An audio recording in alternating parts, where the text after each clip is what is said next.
Philistines belong when you appear to us like gods on high? What brings you here to mystify? Hi, and thanks for tuning into the Kate Valentine UFO Show on 1160 WVNJ. A very special guest today, Dr. Thomas Streicher. He is the author of the book Extraplanetary Experiences, subtitled Alien-Human Contact and the Expansion of Consciousness. Dr. Streicher, thank you so much for taking the time to be with us today. Welcome to the show. Oh, thanks, Kate. Thank you for the welcome and invitation. I look forward to speaking with your guests, and I hope we can be successful in bringing some new awareness in. Well, that would be great. Now, in your book, what you want to do is explore alien-human contact and the resulting expansion of human consciousness. How did you ever come up with that? What made you think to do this? Because it's a very interesting approach, and I really liked it. It was a fascinating book. Oh, thank you. It's been a lifelong passion for me to pursue this area because I was an early experiencer, and so I had a difficult time unraveling my experience as happening as a young child. It took years and years to unravel that experience, and I really didn't have much support or places to go, books to read that could help me, if you will, assimilate my process of getting through this experience. So another reason I wrote the book, to help other experiencers through their somewhat trauma as when it first starts, just hard to understand and an anomalous experience. And this book, I think, would benefit people who even have that kind of doubt of there ever being this type of phenomenon. Yeah, it must have been very difficult, especially as a child. Stan Romanek was on, and he said the same thing, and that was the purpose for his writing his book, too, to, I guess, just to have other people realize that they were not alone, that they weren't crazy, that these things are happening. Yeah, I think it's beyond, the point of craziness. When you have an anomalous or an extraordinary experience of this type, it's, I think there's just a willingness, by the experiencer to want further explanations and further answers. It's not so much, for me anyway, of feeling I was crazy. I just had to unravel this, some way of understanding it. And I think that was just a process of maturing and gathering more information from the outside world. And also, you don't seem to, or at least most of the experiencers I've spoken to, don't seem to get a lot of help in understanding it from the other side. It seems like it comes out and drips, almost as if it would be too much for a human being to understand if they just put it down on you all at one time.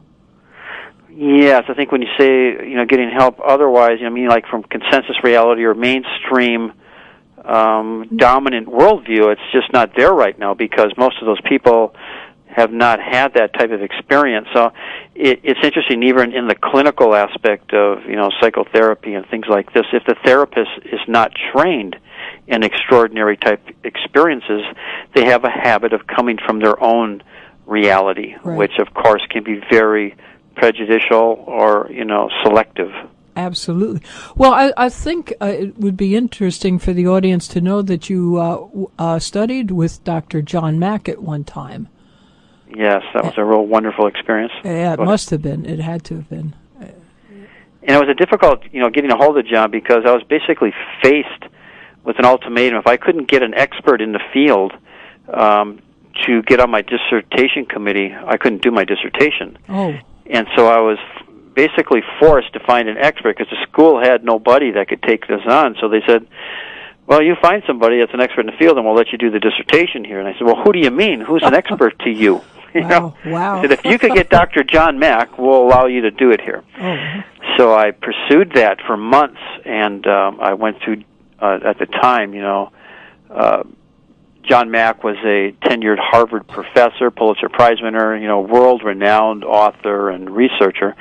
So he was very difficult to get a hold of. I went through his secretary for months, just pleading with her. Mm-hmm. Could John please call me, or talk about this, the possibility of us doing this together. And finally, she said, okay, he's going to call you tonight at 7 o'clock. Be home.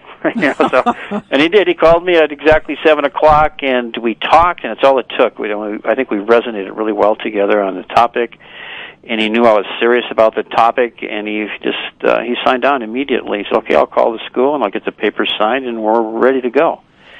Unfortunately, John Mack died 6 months later. Oh, I didn't realize it was that close afterwards. Yeah, it was 6 months. Well, just to get back to Dr. Mack too a little bit, you said that you, in interviewing the people that you did for your book, you sort of took his pattern of interviewing witnesses of sort of not so much paranormal events, but I guess how would you describe them? Just extraordinary events. Yeah, extraordinary type of events. Most of John dealt with, in his books, Passport to the Cosmos and Abduction. Those were considered alien abduction case scenarios. So he had a technique that he used. It was called witnessing, and that's what I used. I tried to, learn from John about how to be more of a better listener, when dealing with people who have had extraordinary experience. And this fit right in for me because I felt I was in the same ballpark. And nobody really could understand my experience when I tried to explain to them. I said, I need to learn, how to be a better listener about extraordinary type experiences, and how do I do it? So John had a really great protocol, and first of all is you need to be able to process your own experience, which, by that time I was able to. And then, he taught me things like sympathetic resonance, like really, understanding, from a heart level, from a sympathetic emotional level, what this person may have gone through. And that's different than somebody, that's just sitting there listening on a cognitive level. So there's a bunch of other scenarios that are brought in, from a, if you will, intuitive, type of background to understand the experience at a deeper level. So it would mean like if I was listening, if you were wanting to tell me about an extraordinary experience that you claim to have had, there's ways that we could start off talking about it, but then I'd be asking you certain questions, how to go in deeper with you about it, like trying to understand how you felt about whatever it was you were doing, going into some of the emotional elements, the spiritual elements, and really I think that with most of these extraordinary experiences, if it is ringing true with both, it really is a catalyst for the whole investigation, or if you will, the interview, to proceed in a way that's very deep and knowledgeable. Because it's more of a resonating thing. Like, okay, here I am, listening and being the interviewer, and the interviewees, sitting next to me, and we both have really similar type experience. We just got to get on the same wavelength, if you will. Well, I think it's important because most of the events that you describe are those that if you spoke to a person who had no interest in this field and no experiences, I think they would just start saying, well, that's just silly stuff, and walk away. And then, of course, you clam up right away. So, yeah, it had to have been very important for you to do that. We had a comment come in from Bobby who said, as far as these experiences go, sometimes they come in different segments, almost like a movie. And part of many abductions are tests as well. Maybe it's sort of like, just to follow through on that, maybe you have to have a certain level of understanding before you can go to the next level, which would make sense, I guess. Well, I think that's what we're calling the assimilation process, and it's a process people go through, and it takes years, literally years. And that's what I really brought out in my book, the experiences that I interviewed. They had, most of them, lifelong experiences. It wasn't just like, one day they had this experience and everything was clear to them. It was nothing like that. It was a matter of sometimes 30, 40, 50 years of continually working on the experience, and then other experiences came and evolved through that first initial experience. So it's it's a compilation of experiences, but the most important key here is the assimilation process, and how does a person look at it? How are they working on it? How are they trying to integrate it into their consciousness? And you could imagine there's a lot of fear for a lot of people in the beginning because it's just the unknown, and then in some cases there's even something called ontological shock, where their whole worldview has been shattered, if you will. They've seen something that just doesn't make any sense. Here's a being that comes in, manifests in their living room, and walks through a wall. It's like that's hard to understand, from the paradigm that we're at in consensus reality. So there's all this processing that takes place, and I think that we're moving forward in a rapid pace right now because there's more people becoming available to help people work through their assimilation process much quicker than it was in the past. And it seems like the interest in this subject and alien contact is getting greater and greater and much more acceptable than it was even 5 or 10 years ago. Well, you certainly have that correct. Since I put the book out, it's only been a couple of months. I've been on 30 shows. Really? Yes. Different degrees. I've been on coast to coast. There's a lot of people that really are trying to understand it more thoroughly, or their experiences themselves and want to comment. Right now, I received Author of the Month from, it's called the Graham Hancock Award. It's grahamhancock.com. I'm answering people's questions on there right now. Congratulations. Well, thank you. Yeah, so you're right. It's really, I just feel like it's such a... being in the right place at the right time right now. Yes, well, sometimes life does work well for you. We're going to take a quick break. This is Kate Valentine. I'm speaking to Dr. Thomas Streicher on 1160 WVNJ. Dr. Streicher is the author of the book Extraplanetary Experiences, subtitled Alien-Human Contact and the Expansion of Consciousness. We're going to be right back after break, but we'd love to hear from you then. We'd love to know, have you had any experiences along those lines? You can post them now on our website, AtlanticCoastUFOs.com.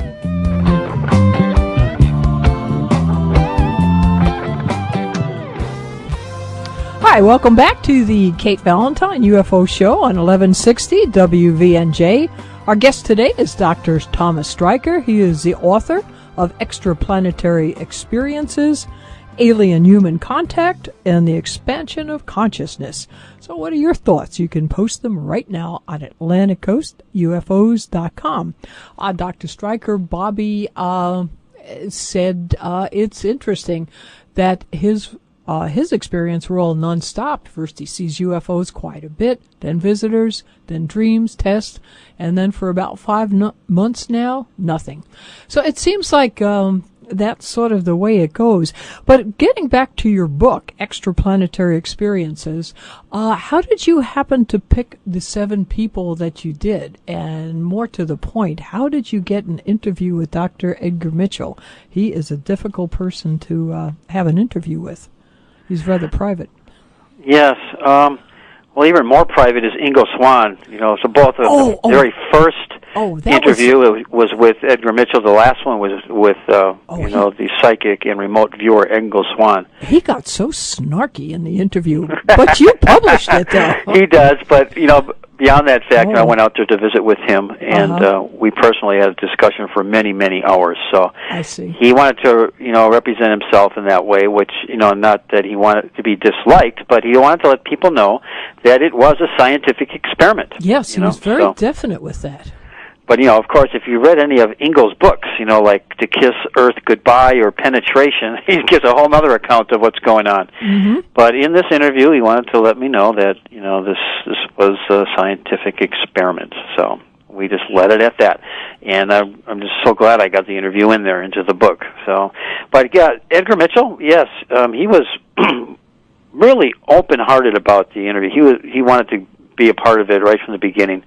So it was not difficult because I think he understood it, what I was looking at, and also because he's involved in some of the schools that I'm associated with. Edgar, of course, he founded the Institute of Noetic Sciences, above San Francisco there, and I was in graduate school in Palo Alto, and San Francisco area. So, a lot of times, excuse me, a lot of times he may have contact with some of the mentors that I had.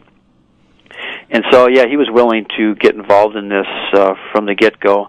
He is a very busy man, too. I remember doing the interview in an airport, in the San Francisco seriously? Airport, as he was awaiting his next flight. So, it's pretty interesting.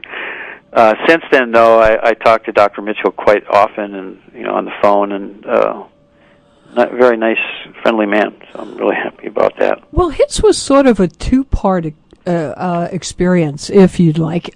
He definitely is a brilliant astronautical type of background. I mean, PhD from MIT and so on.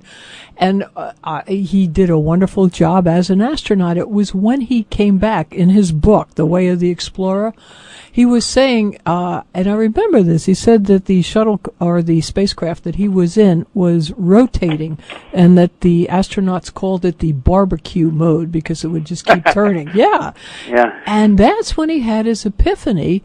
And so he changed from this very, very scientific, very straightforward type of no-nonsense guy, although he did have an experiment on the moon. But still, from that type of a scientific approach to the noetic approach, and that epiphany, I think, is what probably made him very sympathetic to your book and your approach. Yes, because, he explains that, too. He's still unraveling the experience of going to the moon, stepping out. Oh, that must be unbelievable. I mean, it's scary, too. I mean, Yes, but then the most unbelievable part of it, he said when he was returning back to the Earth and seeing the Earth out there and going towards it, he said that was most complex of anything. It's like, where have I been? What's this about? Who am I? Oh, yeah. All those, those huge, meaningful questions we ask ourselves sometimes, it's like, who are we, right? So I think, to this day, Edgar is now in his 80s, so he's still unraveling the mystery, which I really like, because, it really helps people understand that there is no right or wrong way, and there's a lot of gray matter in life, that we have to just I'm not sure what that's about. Maybe maybe in my lifetime I might be able to answer that, maybe not. Well, your book, of course, is based on your interviews with 7 people that claim to have been on other planets, moons, or stars. Now, obviously, Edgar Mitchell was very easy to accept that. He was on the moon, and millions of people were aware of, many millions of people were aware of that. With your other subjects, it was a little bit more difficult to, it was harder for a person without that type of an interest or a background, such as out-of-body experiences or remote viewing, to accept. How did people that are not in these studies with you, somebody you just meet, whatever, at a social event, how do they feel about these events? Well, of course, if I go to a social event, it depends on who's there, but most people are convinced of consensus reality and dominant worldview, so they're not going to be looking at a lot of my experiencers as being sane people, just to be honest with you. And I bring this out in the book, that these experiencers deal with this all the time, but, I always say the difference between the mystic and the schizophrenic is that the mystic knows who not to talk to. Okay. Hopefully. Very good. So they just learn to be more discerning on who they talk to. But so, I'm ready for that too when I talk to people about this topic. I know that there's a lot of debunkers out there, and that's okay. I don't need to get in, long-winded discussions and try to convince them. It's past that point because there's so much going on right now that we just need to center and focus on how to keep this moving, in the way it's moving right now. When I say that, I mean that there's a lot of more extraterrestrial contact going on with a lot more people. Well, I'll tell you, Dr. Streicher, if someone wants to find out for themselves, have them read your book, Extraplanetary Experiences. This is Kate Valentine, 1160 WVNJ. So, yeah, just to get back, but they were very open with you about and I guess that was the sort of the MO that you had of interviewing these people, because they were very open with you about their experiences. And you're right, a lot of people would not have believed them, would have just said, these people are just making it all up. and they were very straightforward with you. Well, I think a lot of that has to do, again, I think they could trust me in how I was interviewing them, and I wasn't trying to condemn them or psychopathologize them, because a lot of people say, oh, God, this guy's a psychologist, or, he's a doctor, or whatever. There's always these stereotypes that come up. And I think, once I met with them or talked with them, they could see I wasn't coming from the typical background that maybe a clinician or somebody would be coming from. Because of that had to do with my own personal experience, and that's what I keep bringing back up, is that I think because of that personal experience, they were able to maybe be a little bit more open with me and trusting, because they knew that I was, resonating with them. I wasn't out, like I said, to ostracize them anymore or to pathologize them. And I think it's necessary for someone that's had an experience like that to tell somebody about it. I mean, that's just human nature. I mean, again, it's that old saying, be careful what you wish for, but I have never, to my knowledge, been abducted. But if that should happen, I certainly would want to tell someone about it. And, who do you speak to about something like that? I mean, most people in your daily life, if you tell them a little gray person came through the wall one night and I took a spacecraft to Venus, they would be saying, and I would be getting a rolled eyeball, I'm sure. So it would be nice for them to have a place to discuss this with someone that would take them seriously. Well, that's it. I'm glad you mentioned that, because, the support is really important in a situation like this, and I understand that because I went through something very similar, so I reach out even further when somebody starts talking about something that, other people are already, stereotypically saying, well, that couldn't have happened, because if that would have happened, it would have happened to me. I would know everything about that. Those are the kind of comments I get, from even really well-educated people. They say, well, if that was really happening, Dr. Streicher, I would have had that experience too. Right. So... Right. So it's kind of interesting how some people can be, like that, but it's, it's just the way it is, and I have to accept that part of it also, and just try to create the support for the people that need it. Well, it seems to me that of all the interviews you did, all of them were very positive. The experiences that these people had were, once they adopted to it, were very beneficial to them. Yeah, that was one of the points of the study, was that we found out, when I say points, I mean the common themes we called. I did something called thematic content analysis, and basically it's just going through the interviews and pulling out important themes, that come up. And, after reading all of them several times, I was like, okay, yes, these were all positive to these people. They learned something from the experience. They got a better idea of what, a more... open mind about the cosmos. And I think that was the positive part about it, was that they understood that the cosmos was not this dark, alienated place that, was out to hurt them, or just some dark matter out there. It was teeming with life. Yeah, and I think sometimes people don't realize it, but I think humans sometimes get the feeling that we're stranded out here in the middle of nowhere on a little rock, and God only knows what else is out there. And I think it is important to realize that maybe the outside universe is not as unfriendly as the sci-fi movies make it out to be. Mm-hmm. And that's an important point, is what we see, through media and, movie coverage, that those are a lot of times just meant to make profits. People get out there and watch those movies, and we got to look at the other part of this. Is look at the experiencer's part and what they're trying to say, which will probably never be in a movie. But the positive aspects of what extraterrestrials have to offer right now is a very important topic for a lot of people. Okay, well, I'll tell you, I'd like to cover that common themes, a little bit more. We are going to take like a quick break, but we'll be right back. This is Kate Valentine. I'm speaking to Dr. Thomas Streicher, the author of Extraplanetary Experiences, Alien-Human Contact, and the Expansion of Consciousness.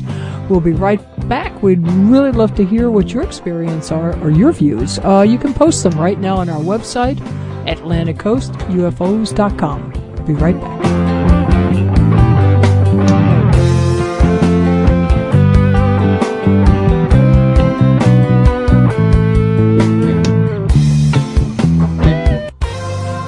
Hi, welcome back to the Kate Valentine UFO Show on 1160 WVNJ. Our guest today is Dr. Thomas Streicher. He is the author of Extraplanetary Experiences, Alien-Human Contact, The Expansion of Consciousness. So I'd like to hear what your thoughts. Has your consciousness been expanded? I hope so. Post it right now on AtlanticCoastUFOs.com. You know what struck me about your book, too, Dr. Streicher, was that the 7 people that you interviewed had really different backgrounds, and yet you asked them the same questions. But what struck me even more was that the questions you asked were more almost like a NASA debriefing. You were very matter of fact, like, what was the planet you visited? What did it look like? What was the horizon? Did you see any other structures? Were there any habitation? You really were not into the spiritual side of it. You really were very matter of fact, and you got very matter of fact answers back. Well, thanks for bringing up that point. I think, yes, it was. I think there was a spiritual content underlying all of this, though, and that was brought out in the common themes that all the interviewees felt this was a spiritual experience for them. Mm-hmm. So in the book, that's number 25, I found 25 common themes. So all the experiencers believed that their experience was a spiritual experience. Yeah, well, Chris just wrote in with a question. Have you found that the people you've interviewed have repeat trips? Oh, yes, most of them, because all these people that I interviewed were over 50 years old. They've been having experiences for a long time, and they continue to have experiences. So, yes, to answer your question, it's an evolving new part of their life, that just continues on. It's part of the assimilation process.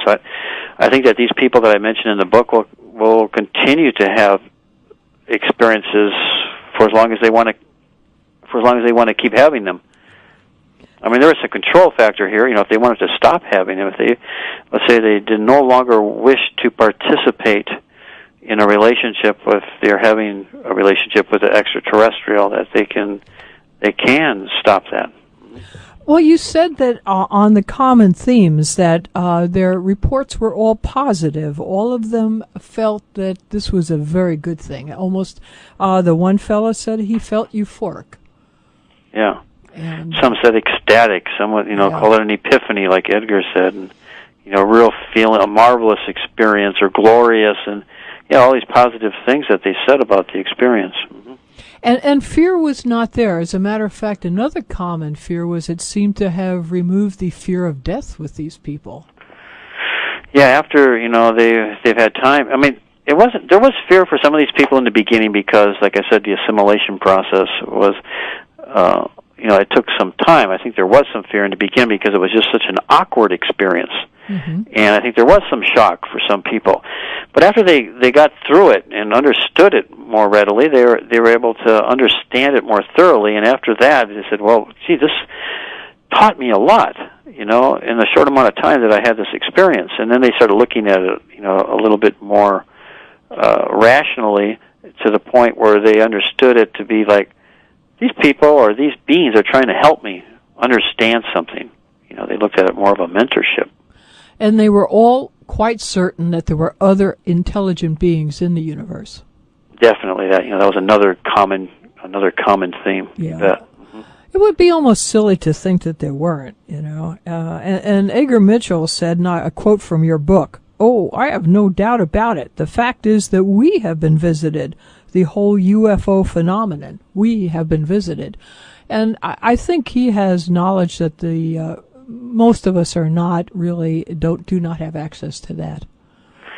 Yes, he would, but I guess to answer your question about, I think we do have the knowledge, but it's like beyond our 5 senses. It's up to us to develop those other senses. I'm thinking more psychically now about developing, intuition and telepathy and developing, some skills that could be considered paranormal skills that people just don't even think about, don't even want to develop. But the people that have been working on those skills, I think, have been very successful in, getting through this process of working with extraterrestrials.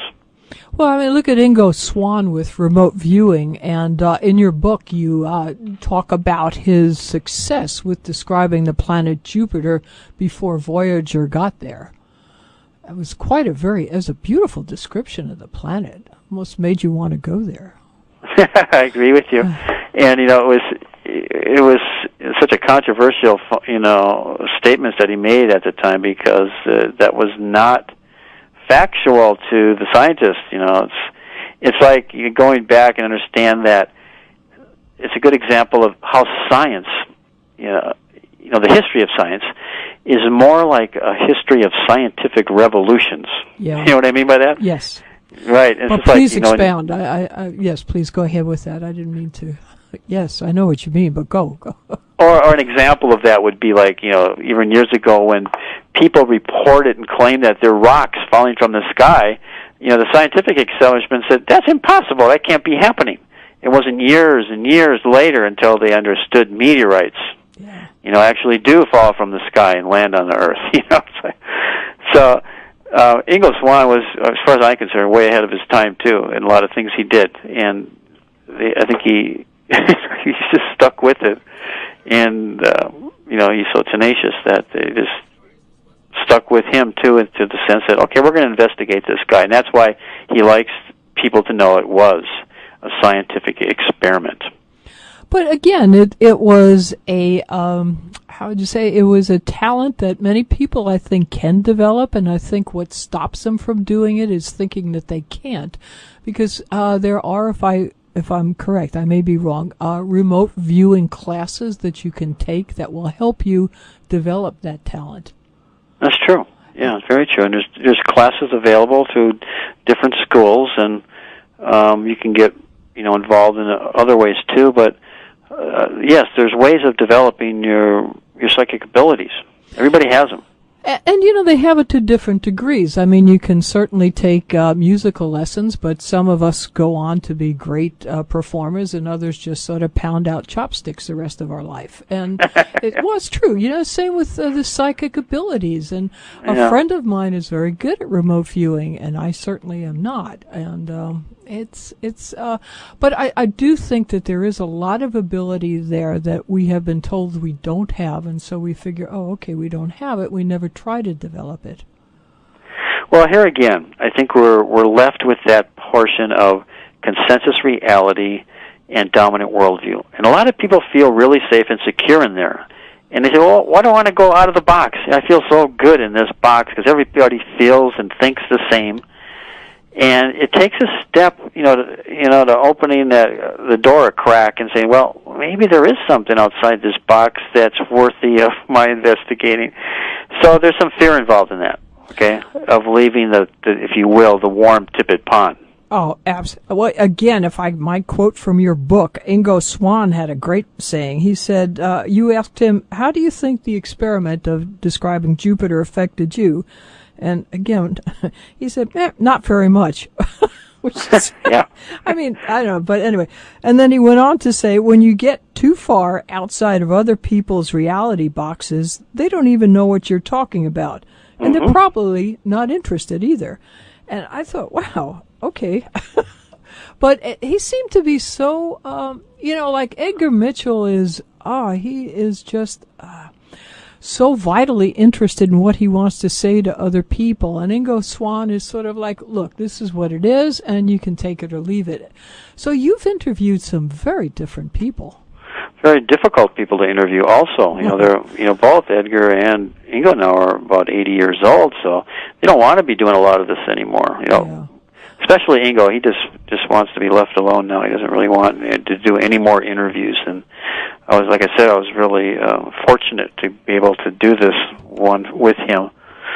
And he's another person that off the record that I can call and talk with him too. So I like that. I built up somewhat of a support group now since the book with these experiencers, and of course it's always nice to have that net. Being able to call somebody, especially if I'm working with a client or working with an experiencer that I have some difficulty with. I call these people and say, hey, this, doesn't sound very, whatever the question may be, where, there's more of a mystery involved that I can't unravel. I'll go to, I'll talk with Dr. Mitchell or Ingo Swann about it, So I'm really glad that they are somewhat available to me right now. Yeah, I do need help with this. I'm tackling a huge project. Well, I'll tell you, you've gone right to the top.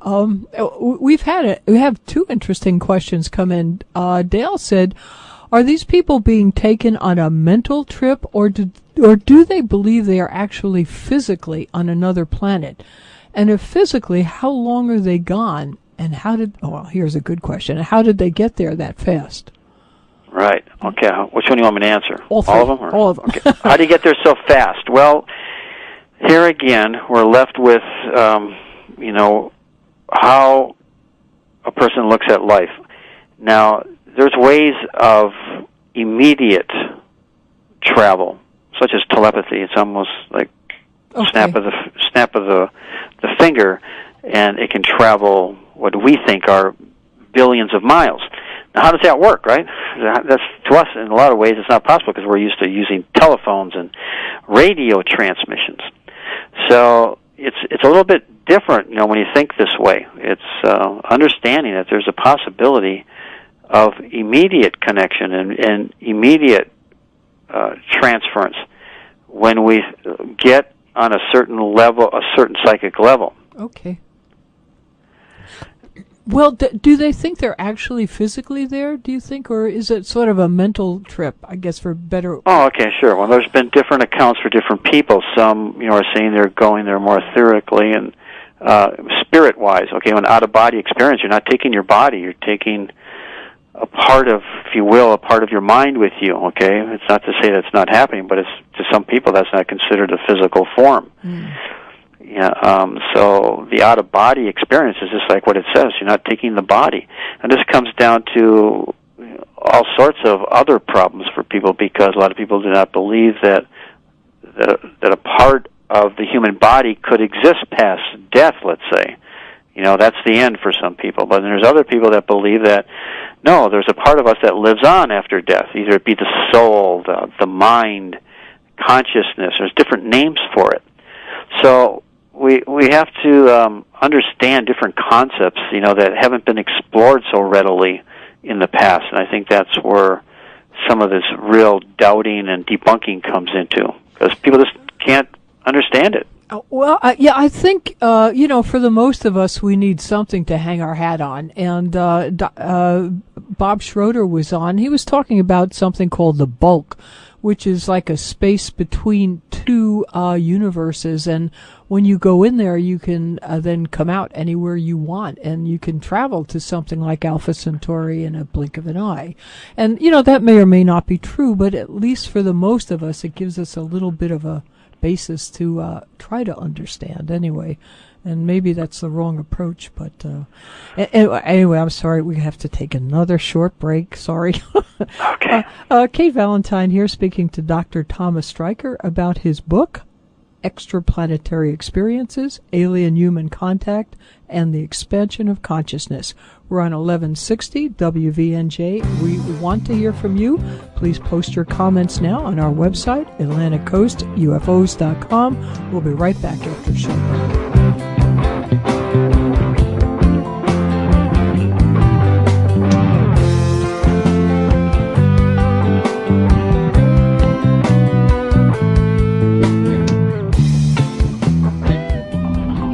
If you missed part of today's program or you'd like to hear it again, be sure to subscribe to the Kate Valentine UFO Show podcast. Go to Kate's website, AtlanticCoastUFOs.com, and sign up by entering your email address on the homepage. Every week the show will be delivered right to you, so you'll never miss another intriguing, thought-provoking interview with the top names in the UFO field. Sign up today for the Kate Valentine UFO Show podcast at AtlanticCoastUFOs.com. Hi, welcome back to the Kate Valentine UFO Show on 1160 WVNJ. Our guest today is Dr. Thomas Streicher. He is the author of the book, Extraplanetary Experiences, Alien-Human Contact, and the Expansion of Consciousness. If you have any thoughts or questions, you can post them right now on AtlanticCoastUFOs.com. And Dr. Streicher, we had two very interesting questions come in. Tim says that there have been guests on this show that really did not appreciate their contact with ETs. They felt it was very frightening for them. These experiences that you are describing seem much more spiritual and open-minded. How do you suppose these experiences that you're describing were picked? Yeah, that's a very interesting question. How are some picked and some not? When you say picked, what do you mean by that? Well, there is this alien presence, and they do want to make themselves known to these experiencers, and there are some people that they make themselves known to and some not. And he was just wondering why someone would have this experience where someone else would not. Oh, okay. Well, that's a good question. That's a real good question. Yeah. Well, I think, from just studying this for the last 10 years, that, the number of experiences that I've talked to, they seem to be readily available, to reciprocate a relationship with something they don't understand. Where some people, there's a bigger fear factor, and I think, I don't want to skip that topic too, the ones that have been more of a negative experience. I think it's the energy that the person puts out, when they start the relationship with, I don't like using the word alien, actually. It's in my book because my publisher wanted that word. Okay. I prefer extraterrestrial. Okay. And the extraterrestrial beings sometimes get involved with a person that might be in fear, but I think the bottom line is that usually after that experience, the fear remains, maybe even more so because, this idea, I want to go back to that word I'm using before, as assimilation. The person hasn't had time to assimilate the experience, so they think of it as a negative experience. Same with alien abduction experiences. Mm-hmm. From my experiences, the ones that I've talked to, in the beginning, it was a frightening, fearful experience. After years of assimilation, of processing the event and what happened, they changed their mind. Not all of them, but a good portion of them changed their minds. That really wasn't a frightening, fearful experience. Now that I've had time to think about it, I think I was just locked in my fear and I couldn't accept what they were trying to teach me. Mm-hmm. So it's kind of interesting how things change after a matter of time. But these people, that you were saying chosen, I don't really know about the chosen as much as being open to the phenomenon. And then things start happening. It's like they're saying, I'm already willing to have a relationship with a benevolent being. So when I say that, I mean, you should be careful and be discerning what kind of energy you put out when going into the unknown. Just like, I think you got to be discerning on when we go out in public, what kind of people we want to attract, correct? Correct. Same thing. You can always find dark and evil people, in the right places. Yeah, that's... Well, but to bring that up, that is a cultural aspect, and I think that's why a lot of the fear is associated with them. For example, if you're asleep at night and you wake up and there's someone in your room, that's not a good thing, typically. And so when most of these alien contacts have been like that, it's sort of surreptitious. You wake up and suddenly they're there. And so whether they were extraterrestrial or terrestrial, it's a frightening thing. So I think that cultural aspect of earthlings, let's say, or terrestrial people, has been somewhat ignored by people or beings that are extraterrestrial. Yeah, it's a good point. The example that you used about waking up and seeing a being in front of you, is after a lot of assimilation with people that say they've had that experience, they come to realize that they were having dreams about this years before, and it was a continuous evolving thing that happened. So there again, we're left with that assimilation process, and sometimes it becomes conscious all of a sudden. They've been dreaming about an experience with an extraterrestrial, maybe even going to another planet. Then all of a sudden, there it is in the physical form, or what they consider their more prominent reality. So they were asking for it, but they just not in the physical form, and there it is. It might be in the physical form. So it's, like I said again, I think we really have to consider this assimilation process and where people are at the time of the experience. Well, I think you're right, because so many guests on the show, when they relate their experiences, they say there was a childhood interaction, and frequently that took a place in the daytime in sort of a play situation. And so, they do have some understanding of human nature. But we had another question that came in from Lee Smith. In these interviews, have any of these experiencers talked about the extraterrestrial presence on Earth? Talked about the extraterrestrial presence on Earth. Yes, even the historical records. When I say the historical, from the beginning of the book, I talk about historical records, meaning the old ones, starting with Orfeo Angelucci in the 50s. That's not that old, I know, but these people were all Orfeo Angelucci, Adamski, might be familiar with some of these people, sure. Claude Verillion, and Billy Meyer's stories. Well, they all talk about extraterrestrials, and after going through all of their stories and doing thematic content analysis on that, basically there was always a message for mankind also. Yeah. And plus, were they talking about other extraterrestrials? Yes. The answer to that is yes, of another presence. I mean, like, if we just want to look at it as a general title of extraterrestrials, what are we saying? It's like saying, Homo sapiens, correct? We're not looking at them. We're not dissecting it into different cultures. We're not dissecting it into different countries. We're Americans, versus Europeans or, Russian, different culture groups. But it's the same thing we're talking about. It's so to answer the question, yes, they do talk about other extraterrestrials that are, on the Earth plane. Well, we also had a really interesting question from Sandra. She was wondering if you've ever worked with an experiencer who has since mysteriously disappeared, never to be heard from again. Perhaps my interpretation, maybe they left for a happier place. Yeah, or they died, right? I mean, that's very possible. No. Yeah, I guess so. But we're sort of coming to the end of the hour here, and I'd really like to hear from you. What are your conclusions about all of this? Well, where do you think we're going with this? Well, we're going to go where we want to go. It's up to the individual. It's a subjective experience as far as I'm concerned, and I think it's time to understand, for the people that are willing to understand this phenomenon at a closer level, there's a lot going on out there. The universe, the cosmos, is not a dead place like we thought it was. It's teeming with life. So we need to look at that a little bit more closely and see if we're ready to take that on, because we've been so conditioned to believe a certain way. There's a fear factor, and I'm just asking people to maybe, like I was mentioning before, the analogy of cracking the door open a little bit and taking a look and see what's there. Well, yeah, Doug, to that point, Doug just wrote in and was wondering, how can an experiencer know for sure that he or she has had an experience or that it is only a dream? Good question.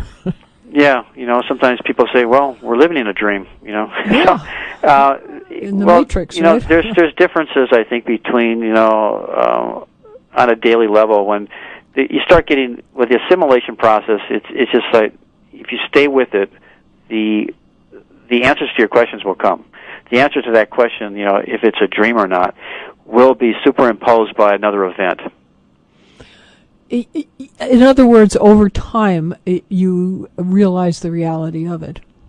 And that, like I said, that assimilation process takes many, many years. Some are quicker than others, but most of the time, I'm talking 5, 10, 15, 20, and over years of working with these situations and experiences that people have had, and the individuals themselves, how they keep coming back and understanding their initial experience much differently than they did at the time of the experience, because they're usually allowing more open-minded information to come in, and it changes. Change is inevitable, correct? Correct. And I mean, why shouldn't it take that much time? I mean, for example, if you were interested in physics or quantum mechanics, it takes 5 to 10 years to learn that. And you certainly, when you're starting out as a freshman in college, you don't really grasp all of the implications. And so it makes sense that it would take a while. And hopefully there's new knowledge coming in all the time, even in the fields that you mentioned. Yeah. And I think with that new knowledge, we're more readily able to accept people that are outside of our immediate experience, too. It brings us up out of ourselves as well. Well, that's an important aspect, is to, like you say, get up out of ourselves. Yeah. Well, I tell you, get on with the bigger picture. Oh, yeah, really. But unfortunately, I'm sorry, but we've come to the end of this hour, and I want to thank you, first of all, for taking the time to be here with us. It was just a great interview, and I thank you sincerely. But how does our audience follow up on the interview, and most importantly, how do they get a copy of your book? Well, my book's available in a number of different ways. Of course, Amazon.com, Barnes & Nobles, and you go directly to the publisher, Bear & Company, Rochester, Vermont. Yeah. Okay. Well, again, thank you so much. And thank you, Kate. I appreciate everything we've discussed. It was great. Thank you very much. Very interesting. Thank you. All right. Bye. Thanks, as always, to Bill and Dave. Thanks to our sponsors. Mainly, thank you out there for listening. You can hear the show again Sunday at 4. But better yet, you can subscribe to our still free podcast and keep our numbers up. Have a wonderful weekend. We'll see you next Friday at 1. Our guest will be Chris Holly, catching us up on all the local, his pattern of interviewing witnesses of sort of, not so much paranormal events, but I guess, how would you describe them? Just extraordinary events. Yeah, extraordinary type of events. Most of John dealt with, in his books, Passport to the Cosmos and Abduction. Those were considered alien abduction case scenarios. So he had a technique that he used. It was called witnessing, and that's what I used. I tried to, learn from John about how to be more of a better listener, when dealing with people who have had extraordinary experience. And this fit right in for me because I felt I was in the same ballpark, and nobody really could understand my experience when I tried to explain to them. I said, well, I need to learn, how to be a better listener about extraordinary type experiences, and how do I do it? So John had a really great protocol, and first of all is you need to be able to process your own experience, which, by that time I was able to. And then, he taught me things like sympathetic resonance, like really, understanding, from a heart level, from a sympathetic emotional level, what this, as happening as a young child, took years and years to unravel that experience. And I really didn't have much support or places to go, books to read that could help me, if you will, assimilate my process of getting through this experience. So another reason I wrote the book, to help other experiencers through their somewhat trauma when it first starts, just hard to understand an anomalous experience. And this book, I think, would benefit people who even have that kind of doubt of there ever being this type of phenomenon. Yeah, it must have been very difficult, especially as a child. Stan Romanek was on, and he said the same thing, and that was the purpose for his writing his book, too, to, I guess, just to have other people realize that they were not alone, that they weren't crazy, that these things are happening. Yeah, I think it's... it's beyond, the point of craziness. When you have an anomalous or an extraordinary experience of this type, it's, I think there's just a willingness, by the experiencer to want further explanations and further answers.